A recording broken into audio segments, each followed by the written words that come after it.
قال الله في كتابه الكريم: أعوذ بالله من الشيطان الرجيم. بسم الله الرحمن الرحيم. يا أيها الذين آمنوا اتقوا الله حق تقاته ولا تموتن إلا وأنتم مسلمون.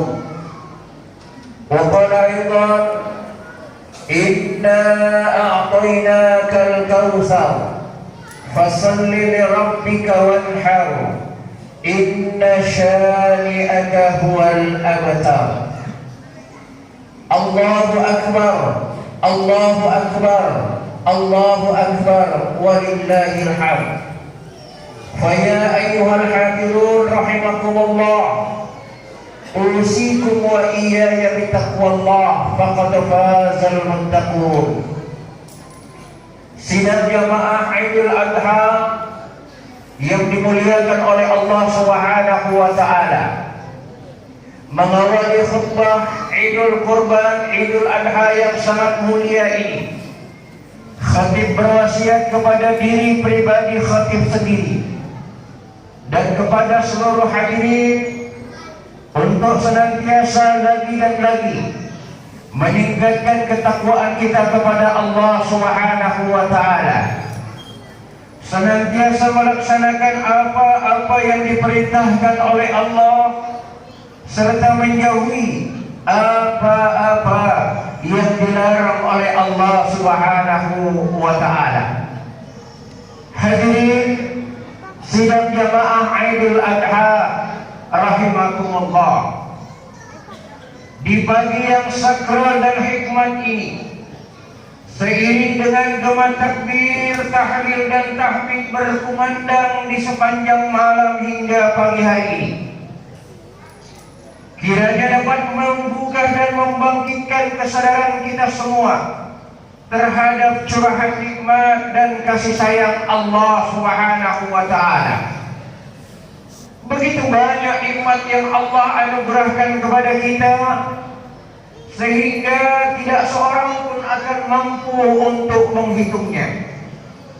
Untuk itu, dengan penuh ketulusan dan kesucian hati, kita panjatkan puji serta syukur kehadiran Allah Subhanahu wa taala dengan terus-menerus meningkatkan ketakwaan kita dalam menjalankan agamanya.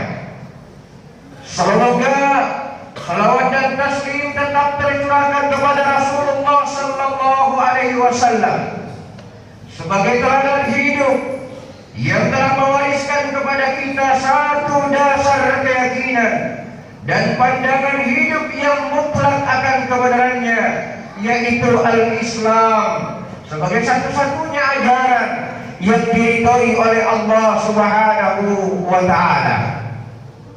Suara takbir, tahmid dan tahlil yang berkumandang di setiap tempat kaum muslimin pagi ini menandakan adanya kebersamaan dalam menghambakan diri kepada Allah, sebuah ikatan yang kokoh dan menjadi simbol kesatuan umat Islam dalam ikatan tauhid. Hadirin yang dimuliakan oleh Allah Subhanahu wa taala, ritual besar yang kita rayakan hari ini melayangkan ingatan kita kepada sejarah dua orang kekasih Allah Subhanahu wa taala, yaitu Nabiullah Ibrahim alaihissalatu wassalam dan putranya Ismail alaihissalatu wassalam. Keduanya merupakan sosok teladan yang tulus menjalani ujian Allah. Ibrahim sebagai bapak berhasil membuktikan cintanya kepada Allah di atas segala-galanya. Kecintaannya yang mendalam terhadap putranya Ismail, anak yang lama didoakan dan ditunggu bertahun-tahun lamanya, seorang anak yang gagal dan menjadi harapan masa depan, akhirnya harus dikorbankan demi cinta dan ketaatannya kepada Allah. Andaikan Ibrahim manusia yang dhaif, tentu akan sulit menentukan pilihan. Allah Allah ataukah Ismail? Berdasarkan rasio normal, boleh jadi Ibrahim lebih memilih Ismail dengan menyelamatkannya dan tanpa menghiraukan perintah Allah tersebut. Namun ternyata Ibrahim adalah sosok hamba pilihan Allah yang siap memenuhi segala perintahnya dalam bentuk apapun. Ia tidak ingin cintanya kepada Allah memudar karena lebih mencintai putranya Ismail. Akhirnya ia memilih Allah dan siap mengorbankan Ismail yang pada akhirnya menjadi syariat ibadah kurban bagi umat Islam, umat Rasulullah sallallahu alaihi wasallam, kita semua. Hadirin, Ismail hanyalah sekedar simbol dari segala apa yang kita miliki dan kita cintai di dalam hidup dan kehidupan ini. Kalau Ismailnya Nabi Ibrahim adalah putranya sendiri, lantas siapakah Ismail kita?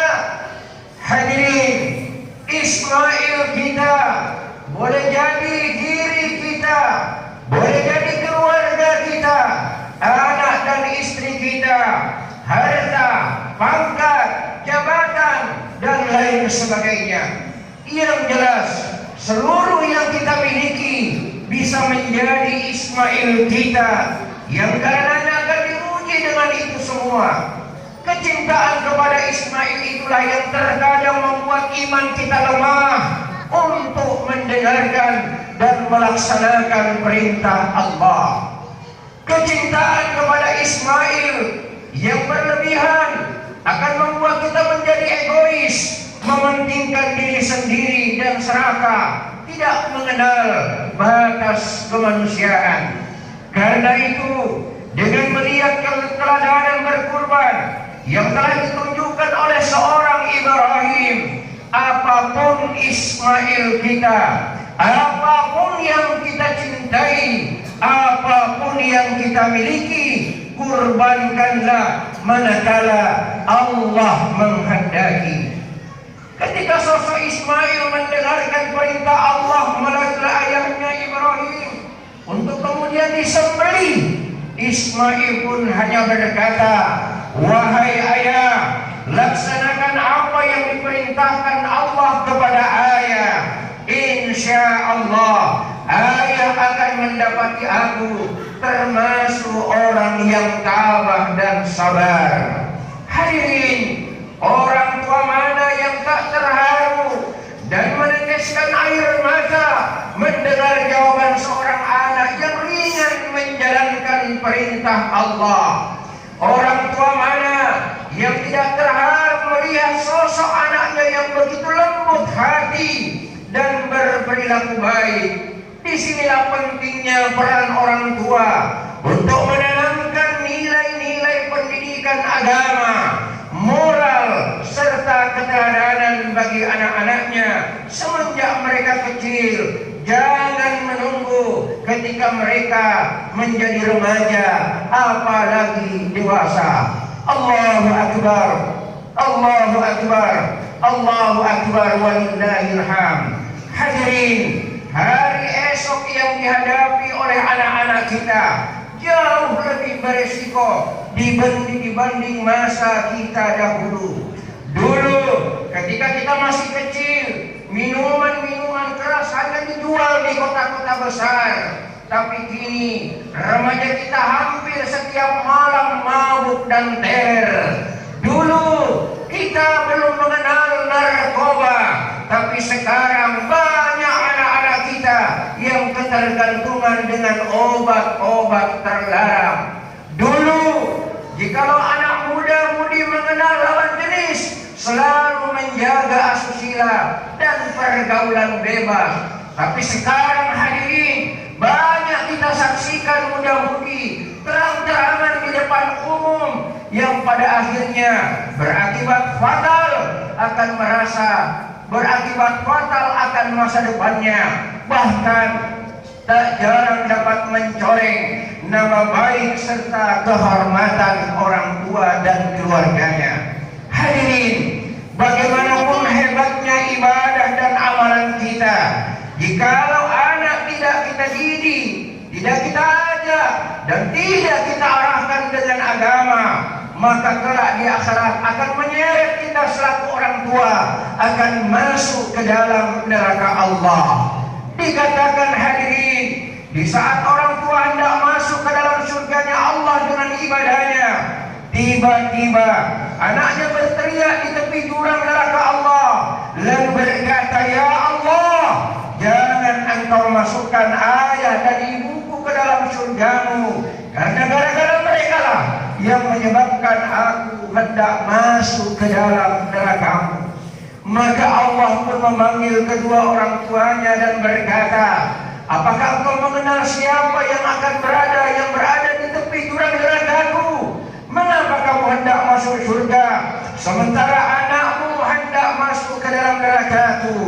Belum sempat si orang tua menjawab pertanyaan Allah, sekonyong-konyong anaknya berteriak kembali, "Wahai ayah, wahai ibu, dulu dalam kehidupan dunia engkau sibuk saja beribadah tanpa memperdulikan aku. Memang dulu engkau berikan aku berbagai fasilitas, motor, mobil, pakaian, uang dan lain sebagainya. Tapi aku tidak salat, engkau biarkan. Aku tidak bisa baca Quran, engkau biarkan. Aku tidak puasa, engkau biarkan. Aku selalu mengumbar aurat, engkau biarkan. Aku pulang larut malam, tak pernah engkau hiraukan. Aku bergelimang maksiat pun engkau tidak pedulikan.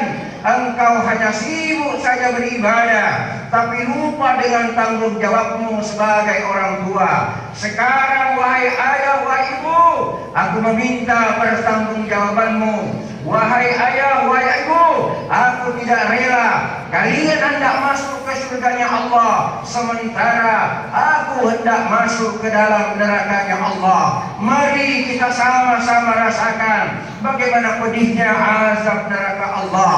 Hadirin, orang tua yang ahli ibadah tersebut hanya karena lalai mendidik anaknya, lalai mengarahkan anaknya menjadi anak soleh, menyebabkan mereka ikut tergelincir bersama anaknya masuk ke dalam nerakanya Allah. Na'udzubillahi min dzalik.